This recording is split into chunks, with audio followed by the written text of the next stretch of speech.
Welcome back to Hoops Lounge. I'm Montreal Mark. Sporting Phil. How's it going, guys? Merry Christmas. Big Merry Christmas. Beautiful day here in Montreal. So, Joyeux Noël. Joyeux Noël, exactly. Feliz Navidad. In the bilingual province of Montreal. We want to send out our Hoops Lounge love to you and yours. Because it's the holiday season. It's what it's all about giving. And it's time of giving. And speaking of giving, the NBA is giving us some great entertainment on Christmas Day. A nice assist from the NBA. We got five beautiful games tomorrow on Christmas Day, and so we're going to break them down for you. And they're 5 back to back. So noon to midnight. You have no excuse not to get your NBA fix in on Christmas Day. I'm not going to leave the couch, but so let's break it down. So we got first up at noon. We have Brooklyn versus the Celtics. What do you think? It's a good game. I personally believe that Brooklyn's the better team, but I believe this is where the Celtics turn the corner on their season, and because let's face it, they kind of have no other choice. This is an old team that needs to produce now. I think the Celtics turn the corner. I think they take this game on Christmas Day. I love the Brooklyn-New York Knicks rivalry. Brooklyn is shortly showing their identity as a team, as a franchise. So they're coming together right now. I want to also mention that I think Brooklyn's going to win, but I really want to see Chris Joseph, who's been pulled back up, Montreal native, back up to the Celtics. He's back just in time for us to hopefully get some minutes. So it's going to be a good matchup. I think that Brooklyn's going to win. We'll see. Two good teams. Second up, we got West Coast, East Coast, Knicks versus the Los Angeles Lakers. What do you think? As we spoke about a bit off camera, I'm not the biggest Knicks supporter. I still have my doubts. I know I'm the last one to jump on this bandwagon this year. Obviously, the Lakers are having their issues come together, but Captain Canada is back. Mm-hmm. I think Kobe Bryant is not going to let this one slip. I think this one goes to the Lakers. Steve Nash had a beautiful game against Golden State, which I thought was the game of the year so far, but he played 41 minutes. You can't keep that up, especially coming off an injury, right? He's 38 years old, hasn't played in almost 2 months, and played 41 minutes. He's not going to be able to put up a second game. And Dwight is not playing Dwight basketball right now, so... No, but it's the big stage. Yeah, it is the big stage. I can see it going both ways, but it's tough, right? Because the Knicks are hot right now. The Knicks are the sexy team. Everyone loves them. Carmelo's playing out of his mind right now. So is Tyson Chandler.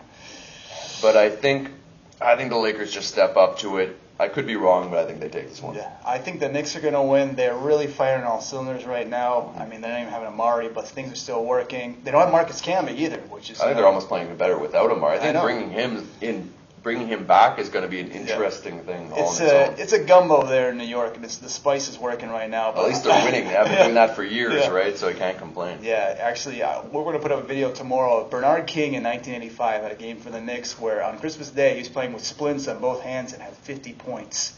Absolutely amazing. The Game 3, the marquee matchup of the day, is the rematch of the NBA Finals, OKC versus Miami. What do you think? This one... It's amazing, by the way. I'm going to go with how the finals went. I think Miami, as well as OKC is playing, I don't think they've solved the riddle of what Miami brings to the table. As they both are athletic teams, but I think the strength and the power of Dwayne Wade and LeBron James is still a little too much. I don't think they can match them on team defense. I know Ibaka gets his blocks, but I think that Perkins is going to be held useless again, and they're going to have to adjust. And now can they adjust the full game playing small ball? I think they have nice pieces.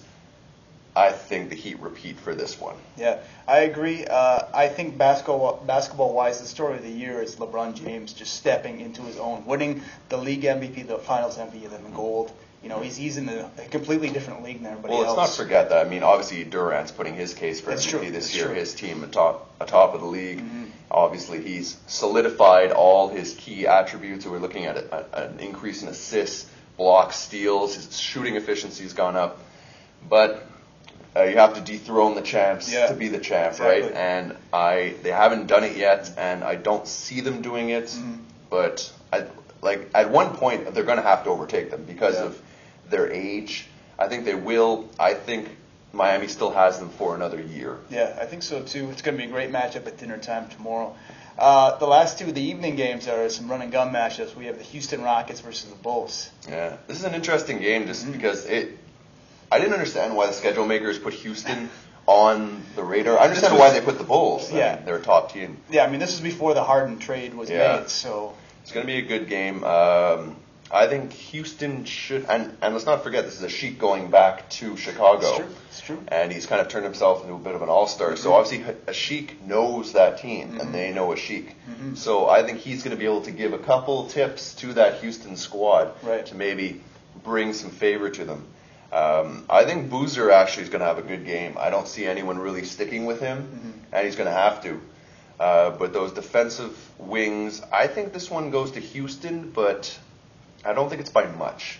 Yeah, I mean, I really like how Houston's coming along. They have a really solid nucleus. Everyone's talking Jeremy Lin, James Harden, but I really like how Parsons is playing. He does a bit of everything. He's a stat filler, as they say. Asik is a great player. It's also not fair with Rose not being there, right? I think when they envisioned this game, they envisioned the former MVP being the point guard. And obviously he's being missed by his old franchise, but these are two young teams with really good nucleuses. It's well put together. I'm going to say Houston by about 5 points, but they're really good run and gun teams to watch. Right, so we're starting to agree a little bit more going to the end. So the finale, little tiebreaker. Yeah. So the late night game at 10:30 Eastern is two really good up and coming teams: the Clippers versus the Nuggets. Clippers Nuggets. The West is so stacked this year. Interesting game. I'm going to go with the Nuggets. Yeah. I think that Fareed and the athletic big men are going to be enough to slow down Blake. Yeah. And when it comes to the Clippers, after Blake, I want to see you beat me. Yeah. Ty Lawson will be one of the better matchups for Chris Paul, being about the same size, strong, stocky guard. And then you have Iguodala and Gallinari, who I think are going to cause havoc. Yeah. On Gallinari's playing great ball right now. Exactly. Yeah. And I don't see. I think it's going to be a good game, but I think this is one of those that the Nuggets just pull off because of matchups. I think they have the talent where it's needed to slow down the key players on the Clippers, and their stars are not being matched up with well. So I think they can have big games. Well, I think for me, I think the Clippers are going to win. They've been on a roll lately, and momentum is so much in basketball. And Blake is slowly showing that he actually is getting a jump shot, and the pieces are kind of falling into place. Chris Paul is playing out of his world right now. I think he's record-wise, he was the third fastest to a certain amount of assists career-wise. Well, they do have the two best players playing in this game. Yeah. But to me, I feel after that is where the huge drop-off lies, and that's where the Nuggets have their opportunity. But yes, it will, because, as I said, it's going to take guys like Fareed slowing down Blake Griffin. And if they're not able to do this, obviously that's tough. So I'm kind of assuming that because I think the matchups are favorable, they'll be able to slow down, but if they're not, obviously. Mm-hmm. Well, it's going to be interesting regardless of whoever wins. And like I said, I'm going to be watching basketball for 12 hours. It's going to be a full night, so get your food preparation done now and start early. Start early.